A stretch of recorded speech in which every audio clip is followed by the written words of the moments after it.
ഒരു ലോഹത്തിൻ്റെ പ്രതലത്തിൽ മറ്റൊരു ലോഹത്തെ നമ്മൾ ചേർത്ത് പ്ലേറ്റ് ചെയ്ത് വെക്കുന്ന ഒരു തൊഴിൽ മേഖലയുണ്ട്.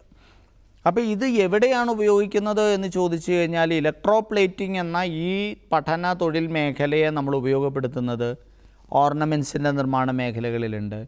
ഒരു വാഹനം എടുത്തു കഴിഞ്ഞാൽ അതിൻ്റെ പല ഭാഗങ്ങളും ഇരുമ്പിൽ അല്ലെങ്കിൽ മറ്റൊരു മെറ്റലിൽ ക്രോമിയം പ്ലേറ്റ് ചെയ്യപ്പെട്ടിട്ടുള്ള ആ ക്രോം പ്ലേറ്റിംഗ് നടത്തപ്പെട്ടിട്ടുള്ള ഒരു നിർമ്മാണ പ്രക്രിയ. ഇമിറ്റേഷൻ ജുവലറികളിൽ നമുക്കറിയാം മറ്റൊരു ലോഹത്തിൻ്റെ മുകളിൽ സ്വർണത്തെ നമ്മൾ പൂശിയെടുക്കുന്നതാണ്. അപ്പോൾ ഇത്തരത്തിലുള്ള നിരവധിയായിട്ടുള്ള കോപ്പറിൻ്റെയും ക്രോമിൻ്റെയും ഗോൾഡിൻ്റെയും നിക്കലിൻ്റെയും ഒക്കെ പ്ലേറ്റിംഗ് പ്രോസസ്സ് എങ്ങനെയാണ് നടക്കുക? ഒരു ലോഹത്തിൻ്റെ മുകളിൽ മറ്റൊരു ലോഹത്തെ ഇത്തരത്തിൽ പൊതിഞ്ഞെടുക്കുന്ന പ്ലേറ്റ് ചെയ്തെടുക്കുന്ന ആ ഒരു തൊഴിൽ മേഖലയാണ് ഇലക്ട്രോ പ്ലേറ്റിംഗ് എന്ന് പറയുന്നത്. ഇലക്ട്രോ പ്ലേറ്റിംഗ് എന്ന് പറയുന്ന തൊഴിൽ മേഖലയിലേക്ക് കടന്നു ചെല്ലാൻ ആഗ്രഹിക്കുന്ന കുട്ടികൾക്ക് ആദ്യം തന്നെ നമുക്കത് എവിടെയാണ് പഠിക്കാൻ കഴിയുക? 10ാം ക്ലാസ് കഴിഞ്ഞൊരു കുട്ടിക്ക് ITI പ്രോഗ്രാമുകൾ ഈ മേഖലയിലുണ്ട്, പോളിടെക്നിക് പ്രോഗ്രാമുകൾ നമുക്ക് ഈ മേഖലയിലുണ്ട്, സ്കിൽ ഡെവലപ്മെൻറ്റ് പ്രോഗ്രാമുകളും മറ്റ് ചില ചെറിയ ഡിപ്ലോമ പ്രോഗ്രാമുകളും നമുക്ക് ഈ മേഖലയിൽ അവൈലബിൾ ആണ്. അപ്പോൾ അങ്ങനെ താല്പര്യമുള്ളവർക്ക് ആ മേഖലകളിൽ പഠനം നടത്താൻ പറ്റും. കാരണം ഇൻഡസ്ട്രി ഡിമാൻഡ് ചെയ്യുന്ന പോപ്പുലറായിട്ട് പോകുന്ന പല തൊഴിൽ മേഖലകൾക്ക് അപ്പുറത്തേക്ക് നമ്മൾ കണ്ടിട്ടില്ലാത്ത, കേട്ടിട്ടില്ലാത്ത, ഒരുപക്ഷെ അറിഞ്ഞിട്ടില്ലാത്ത ഇതുപോലുള്ള കുറേ അധികം തൊഴിൽ മേഖലകൾ നമ്മുടെ നാട്ടിലുണ്ട്. ഗോൾഡ് പ്ലേറ്റ് ചെയ്യുന്ന ആഭരണങ്ങൾ നമ്മൾ ധാരാളം ഉപയോഗിക്കാറുണ്ട്. അതൊരു വലിയ ഇൻഡസ്ട്രിയാണ്. അപ്പോൾ എങ്ങനെയാണ് ഈ ഗോൾഡ് പ്ലേറ്റ് ചെയ്യപ്പെടുന്നത്? വാഹനങ്ങൾ അതിമനോഹരമായിട്ട് ക്രോമിയം പ്ലേറ്റിംഗ് ചെയ്ത് ഉപയോഗിക്കാറുണ്ട്. അപ്പോൾ ആരാണിത് ചെയ്യുന്നത്? ഇത് നമ്മൾ ഒരു തൊഴിൽ മേഖലയാണെന്ന് അറിഞ്ഞുകൊണ്ട് നമ്മുടെ കുട്ടികൾക്ക് കൃത്യമായിട്ട് അങ്ങോട്ട് ചെല്ലാൻ കഴിഞ്ഞാൽ വളരെ വേഗത്തിൽ അത്തരത്തിലൊരു തൊഴിലിടത്തെ നമുക്ക് നമ്മളുടേതാക്കി മാറ്റാൻ കഴിയും. ആ സാധ്യതകളുടെ ലോകത്തെ നമ്മൾ ഉപയോഗപ്പെടുത്തുക എന്നുള്ളതാണ് ഇവിടെ പ്രധാനമായിട്ട് വരുന്നത്. ഇത് ഇൻഡസ്ട്രീസിൽ, അതായത് പല മേഖലകളിൽ, ഇപ്പോൾ വൈദ്യുത ചാലകങ്ങളായിട്ടുള്ള വൈദ്യുതിയെ വളരെ വേഗത്തിൽ കടത്തിവിടുന്ന തരത്തിലുള്ള ചില പ്രോഡക്റ്റുകൾ നമുക്ക് ആവശ്യമായിട്ട് വരും. ചില ഇൻഡസ്ട്രീസ് ഉണ്ട്. അപ്പോൾ അവിടേക്ക് നമുക്ക് വൈദ്യുതി കടത്തി വരുന്ന തരത്തിലുള്ള ഇലക്ട്രോ പ്ലേറ്റിംഗ് ആയിരിക്കും ആവശ്യമായിട്ട് വരിക.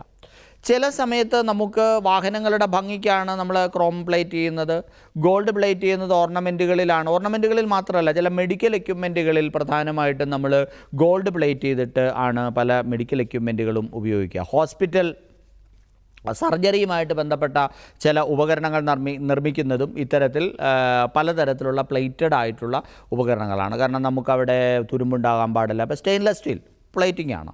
അപ്പോൾ ഈ വിവിധ തരത്തിലുള്ള പ്ലേറ്റിംഗ് ഇൻഡസ്ട്രി ഡിമാൻഡ് ചെയ്യുന്ന തരത്തിൽ ചെയ്തു കൊടുക്കുന്ന ഒരു തൊഴിൽ മേഖലയാണ് ഇലക്ട്രോ പ്ലേറ്റിംഗ്.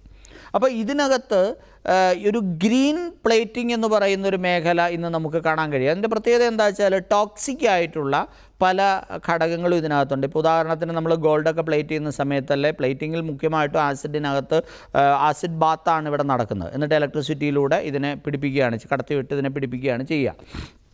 ഈ ആസിഡ് ബാത്ത് നടക്കുന്ന സമയത്ത് നമുക്ക് പലപ്പോഴും ഇപ്പോൾ സയനൈഡ് പോലുള്ള ചില രാസവസ്തുക്കളൊക്കെ, കെമിക്കലുകളൊക്കെ നമുക്കിതിനകത്ത് അപ്ലൈ ചെയ്യുന്ന സാഹചര്യങ്ങൾ ഉണ്ടാകാറുണ്ട്. അപ്പോൾ അതൊക്കെ ലെസ് ടോക്സിക് ആയിട്ട് മിനിമൈസ് ചെയ്തുകൊണ്ടുള്ള ആപ്ലിക്കേഷൻ്റെ പുതിയ സാങ്കേതിക വശങ്ങളെ മനസ്സിലാക്കി പ്രവർത്തിക്കാൻ പല കമ്പനികളും ഇന്ന് ആഗ്രഹിക്കുന്നു. അപ്പോൾ അത്തരത്തിലുള്ള തയ്യാറെടുപ്പുകൾ, അത്തരത്തിലുള്ള പ്രിപ്പറേഷൻസ് ഇവിടെ ആവശ്യമാണ്. അപ്പോൾ അത് താല്പര്യമുള്ള കുട്ടികൾക്ക് വളരെ ചുരുങ്ങിയ ഒരു 2 വർഷക്കാലം കൊണ്ട് തന്നെ ഇത്തരത്തിലുള്ളൊരു പഠന മേഖലയിലേക്ക് കടന്നു ചെല്ലാൻ ആഗ്രഹിക്കുന്ന കുട്ടികൾക്ക്, ഒരു 10ാം ക്ലാസ് കഴിഞ്ഞ കുട്ടികൾക്ക് വേണമെങ്കിൽ പോകാം. അല്ലെങ്കിൽ ഒരു റെഗുലർ പഠനത്തിലൂടെ ഒരു NSQF പ്ലാറ്റ്ഫോമിൽ പഠിച്ച് പുറത്തിറങ്ങാനുള്ള അവസരങ്ങളുണ്ട്. അല്ലെങ്കിൽ സ്കിൽ ഡെവലപ്മെൻറ്റ് സെൻറ്ററുകളിലൂടെ പാരലായിട്ട് പഠിച്ച് പുറത്തിറങ്ങി ഒരു NSQF സർട്ടിഫിക്കറ്റ് നേടിയെടുക്കാനുള്ള സാധ്യതകൾ നമ്മുടെ മുമ്പിലുണ്ട്. അപ്പോൾ ഇത് ഉപയോഗപ്പെടുത്താം.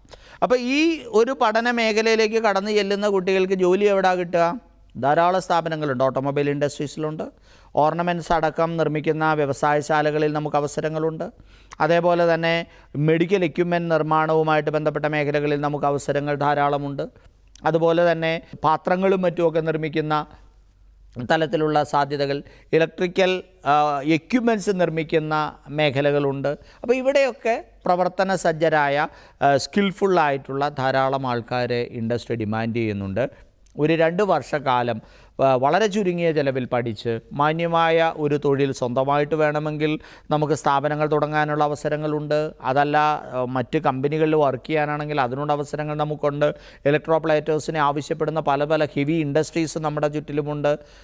അതിലേറ്റവും പ്രധാനമായിട്ട് വരുന്നത് ഒന്ന് ഈ ഓട്ടോമൊബൈൽ ഇൻഡസ്ട്രിയുമായിട്ട് ബന്ധപ്പെട്ട സ്പെയർ പാർട്സുമായിട്ട് ബന്ധപ്പെട്ട മേഖലകളിൽ തന്നെയാണ് സാധ്യതകൾ ഏറെയുള്ളത്. കോയമ്പത്തൂരൊക്കെ പോയി കഴിഞ്ഞാൽ ഇലക്ട്രോപ്ലേറ്റിങ്ങിൻ്റെ ചെറിയ ചെറിയ ഈ ഒരു ചെറിയൊരു വീടുകളിൽ നിർമ്മിക്കപ്പെട്ടിട്ടുള്ള കുടിൽ വ്യവസായമായിട്ട് തന്നെ ഇത്തരത്തിലുള്ളൊരു ഇൻഡസ്ട്രി നമുക്ക് കാണാൻ കഴിയും. വാഹനങ്ങളുടെയൊക്കെ പ്ലേറ്റിംഗ് നമ്മൾ രാവിലെ കൊണ്ട് കൊടുത്തു കഴിഞ്ഞാൽ വൈകുന്നേരം ആകുമ്പോൾ അവർ വാഹനത്തിൻ്റെ തുരുമ്പിച്ച പാർട്സൊക്കെ പ്ലേറ്റ് ചെയ്ത് നല്ല പുത്തനാക്കി നമുക്ക് തരുന്ന തരത്തിലുള്ള ഇൻഡസ്ട്രീസൊക്കെ കോയമ്പത്തൂരൊക്കെ ധാരാളമുണ്ട്. അങ്ങനെ ഇന്ത്യയുടെ പല ഭാഗങ്ങളിലും ഉണ്ട്. അപ്പോൾ ഇതൊരു വലിയ ഇൻഡസ്ട്രിയാണ്. കേരളത്തിൽ തന്നെ ജുവലറി മേഖലയിലാണ് കൂടുതൽ ഇലക്ട്രോ പ്ലേറ്റിംഗ് നമ്മൾ യൂസ് ചെയ്യുന്നത് നമുക്ക് കാണാൻ പറ്റും. തൃശ്ശൂർ പോലുള്ള മേഖലകളിലൊക്കെ ഇതിൻ്റെ വലിയ വലിയ കുടിൽ വ്യവസായം എന്ന രീതിയിൽ തന്നെ ധാരാളം ഇൻഡസ്ട്രീസ് നമുക്ക് കാണാൻ കഴിയും. അപ്പോൾ ഈ ഒരു സാധ്യതകളെ നമുക്ക് ഉപയോഗപ്പെടുത്താം. അപ്പോൾ കുട്ടികൾ അതിന് ഇത്ര മാത്രമേ ഉള്ളൂ. ഈ ടോക്സിക് ആയിട്ടുള്ള സാധനങ്ങളാണ് ഇവിടെ കൂടുതൽ ഉപയോഗിക്കുന്നത്. ആസിഡ് ബാത്ത്, അപ്പോൾ ആസിഡ് ഉണ്ട്. അപ്പോൾ അതുപോലെ തന്നെ സയനൈഡ് പോലുള്ള ടോക്സിക് ആയിട്ടുള്ള പ്രോഡക്റ്റുകൾ അവിടെ ഉപയോഗിക്കുന്നു. അപ്പോൾ ഇതൊക്കെ നമ്മൾ ആ മതിയായ സേഫ്റ്റി ഗിയേഴ്സുമായിട്ട് ഉപയോഗിച്ചുകൊണ്ട് തന്നെ ഏപ്രണും ഗ്ലൗസുകളും ഒക്കെ ഉപയോഗിച്ചുകൊണ്ട് തന്നെ സേഫ്റ്റി മെഷേഴ്സ് മാക്സിമം കീപ്പ് ചെയ്തുകൊണ്ടായിരിക്കണം ഈ ഒരു തൊഴിലിടത്തിലേക്ക് നമ്മൾ കടന്നു ചെല്ലേണ്ടത്. അപ്പോൾ സയൻറ്റിഫിക്കായിട്ട് ഈ ഒരു തൊഴിലിടത്തിൽ പ്രവർത്തിക്കാൻ ആഗ്രഹിക്കുന്ന ഒരാൾക്ക് സയൻറ്റിഫിക്കായിട്ട് ഈ കെമിക്കൽസിൻ്റെ പ്രവർത്തനങ്ങൾ, റിയാക്ഷൻസ്, ആക്ഷൻസ് ആൻഡ് റിയാക്ഷൻസ് പ്രോപ്പറായിട്ട് അറിഞ്ഞിരിക്കേണ്ടതായിട്ടുണ്ട്. അല്ലാതെ വെറുതെ നമ്മൾ അവിടെ ചെന്ന് കഴിഞ്ഞാൽ വലിയ അപകടങ്ങൾക്ക് കാരണമാകും. അപ്പം തൊഴിലിടത്തിൽ അതിൻ്റേതായിട്ടുള്ളൊരു ഡിസിപ്ലിൻ കീപ്പ് ചെയ്യാൻ താല്പര്യമുള്ള, വളരെ വേഗത്തിൽ ഒരു തൊഴിലിടത്തിലേക്ക് കടന്നു ചെല്ലാൻ താല്പര്യമുള്ള, തൊഴിലിടത്തെപ്പറ്റി വ്യക്തമായ ധാരണ വളർത്തിയിട്ടുള്ള ഏതൊരു കുട്ടിക്കും കടന്നു ചെല്ലാൻ കഴിയുന്ന ഒരു മേഖലയാണ് ഇലക്ട്രോപ്ലേറ്റിംഗ്. ഇലക്ട്രോപ്ലേറ്റിങ്ങിൽ ഇൻഡസ്ട്രി എന്ന് പറയുന്നത് നമ്മൾ പാക്കിംഗ് കേസുകൾ മുതൽ വലിയ ISRO പോലുള്ള സ്ഥാപനങ്ങളിലെ, അതായത് നമ്മൾ സ്പേസ് ക്രാഫ്റ്റുകളിൽ, വിമാനങ്ങളിൽ വരെ ഈ ഒരു സാധ്യതയെ നമ്മൾ വലിയ തോതിൽ ഉപയോഗിക്കുന്നുണ്ട് എന്ന് നമ്മൾ മനസ്സിലാക്കണം. അല്ലാതെ ഒരു ചെറിയൊരു ഇൻഡസ്ട്രി അല്ലത്. നമ്മൾ നോക്കുമ്പോഴത്തേക്കും കേവലം ഓർണമെൻ്റൽ യൂസ് അല്ലെങ്കിൽ ഒരു ഇമിറ്റേറ്റഡ് ഓർണമെൻറ്റ്സ് നിർമ്മിക്കുന്ന ചെറിയൊരു കടയിൽ അല്ലെങ്കിൽ ഒരു ഇൻഡസ്ട്രിയിൽ വർക്ക് ചെയ്യാനുള്ള അവസരം മാത്രമല്ല നമുക്കുള്ളത്.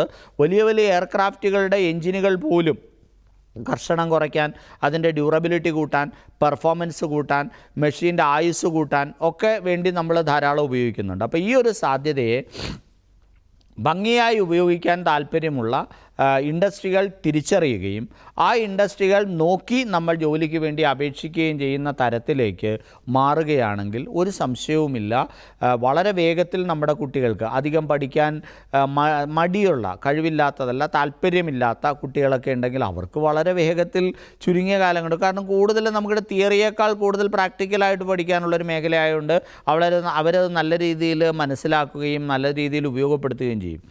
പ്രാക്ടിക്കലായിട്ട് പഠിക്കുന്നത് വളരെ വേഗത്തിൽ നമ്മുടെ മനസ്സിൽ നിൽക്കുകയും ചെയ്യും. അപ്പോൾ അങ്ങനെ താല്പര്യമുള്ള കുട്ടികളാണ് എങ്കിൽ അവർക്ക് ITI പ്രോഗ്രാമുകൾക്ക് അപ്ലൈ ചെയ്യാം. കേരളത്തിൽ ITI പഠനം നമുക്ക് സർക്കാർ മേഖലയിലൊക്കെ വളരെ പണം മുടക്കാതെ തന്നെ പഠിക്കാം. ഉച്ചഭക്ഷണം അടക്കമുള്ള സംവിധാനങ്ങൾ നമുക്കവിടെ ഫ്രീ ആണ്.